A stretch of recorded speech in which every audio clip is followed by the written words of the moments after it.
Today we're diving into a topic that's often overlooked in the conversation around Crohn's and colitis, but it's absolutely crucial if you want to understand what's really going on beneath the surface. It's all about tryptophan.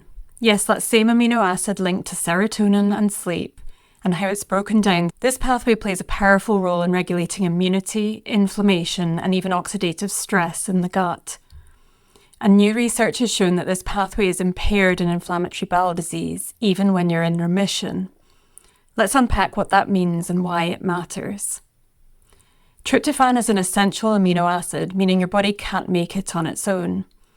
While some of it goes toward making serotonin and melatonin, over 90% of it is metabolized through the kynurenine pathway.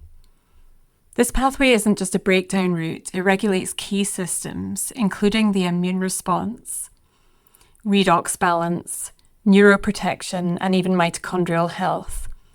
When the kynurenine pathway is working well, it supports resilience, but when it's dysregulated, as is often the case in chronic inflammation, it can drive oxidative damage, fatigue, and immune dysfunction.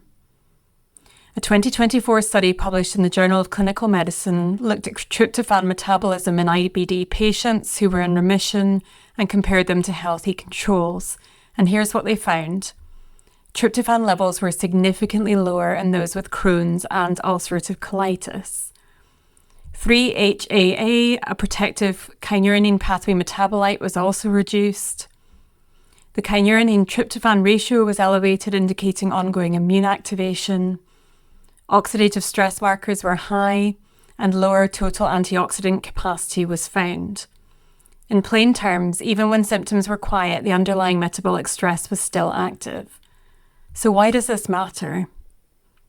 When tryptophan is diverted too heavily into the kynurenine pathway, it gets pulled away from serotonin, melatonin, and gut repair. It creates toxic byproducts like 3-HK and quinolinic acid, and it contributes to ongoing immune activation and oxidative damage. This creates a vicious cycle of inflammation, fatigue, and poor gut resilience, often without obvious symptoms. It's also the same pathway that can contribute to anxiety and depression, which is also commonly seen in inflammatory bowel disease. So how does a ketogenic diet fit in with all of this? This is where a well-formulated ketogenic diet can be a game changer. Here's how it helps restore balance in the kynurenine pathway. It reduces inflammation, which tones down CO1 activity. It boosts NAD+ production, reducing pressure on tryptophan for vitamin B3 synthesis. And it shifts the pathway towards protective metabolites like kynurenic acid. It improves mitochondrial function and redox balance, reducing the damage from kynurenine pathway byproducts. And here's the critical part for immune regulation. A ketogenic state, especially through the action of beta-hydroxybutyrate, directly activates NRF2, your body's master antioxidant and detoxification switch. At the same time, beta-hydroxybutyrate also inhibits NLRP3 inflammasome, one of the key drivers of immune-mediated inflammation in IBD.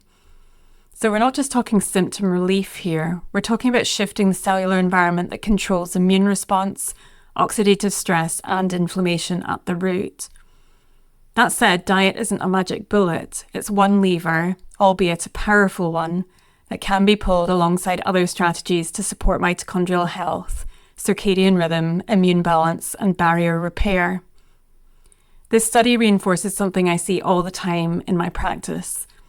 If you're not looking at how the body metabolizes tryptophan, you're missing a critical layer of what's driving IBD.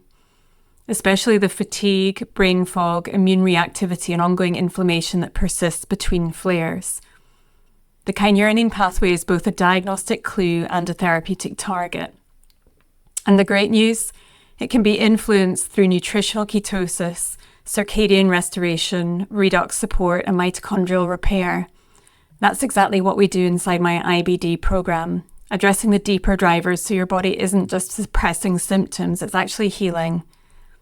If this episode gave you a new insight, share it with someone who needs it.